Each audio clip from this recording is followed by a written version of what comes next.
When I first read it, I was kind of reading it for the story. I read it twice. And the first time I read it, I was just kind of hooked into the story and what was happening, and just found it a real page turner and very sort of dramatic. And by the end of the first episode, I just kind of was quite blown away by the last image.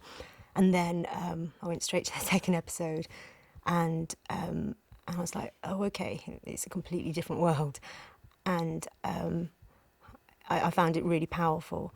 And then the second time I read both episodes, I looked specifically at Nasima and just her journey. But I found it really moving. I found that last image quite haunting.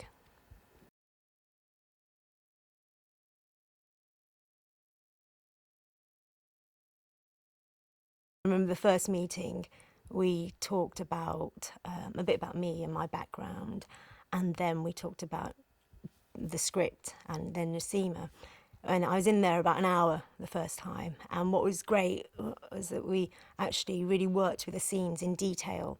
And when I went away, it didn't feel like I'd been to an audition. It felt like I'd had a sort of one-to-one with Peter, like a sort of a workshop on script. Because every time I did one of the scenes, he would give me very specific notes, and so it just felt like an actor's workshop almost. So and I went away quite pleased, and then I didn't hear anything for ages, and then I got the second recall, and again it was, I think we were there about an hour, maybe longer, and a similar thing. We just worked the scenes again, but in real detail.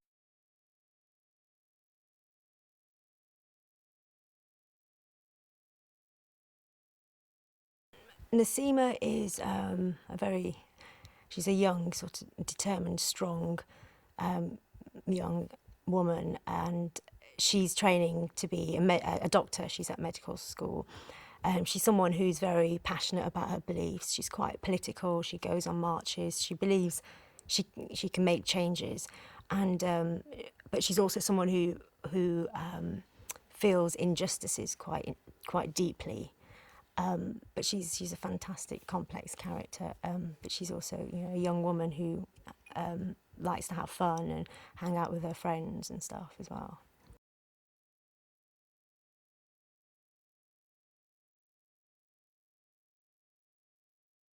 As an actress, I also kind of did a lot of sort of prep work, but I also collected material on sort of the anti-terror laws, and I had a huge notebook with cutouts from newspapers about sort of the Muslim community and terrorism. But my notebook got so full because every day there was something, and I got a bit swamped with all this information. And I remember saying to Peter, I don't know what to read because I've got too much stuff. And he gave me a great piece of advice and just said, read what Nasima would read. And then it just kind of focused what I was researching.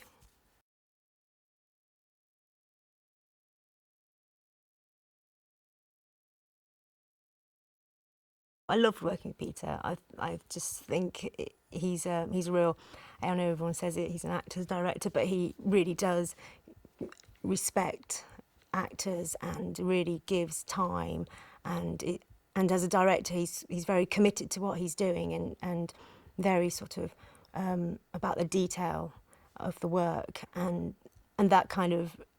I really enjoyed that relationship where it's very much he would really listen to what we had to say as actors, and he was a sort of constant throughout the process, because a lot of the actors I'd worked with for a few weeks and then they'd be gone, or a few days and then they'd be gone, but Peter was my constant companion throughout it, and to sort of develop the journey with.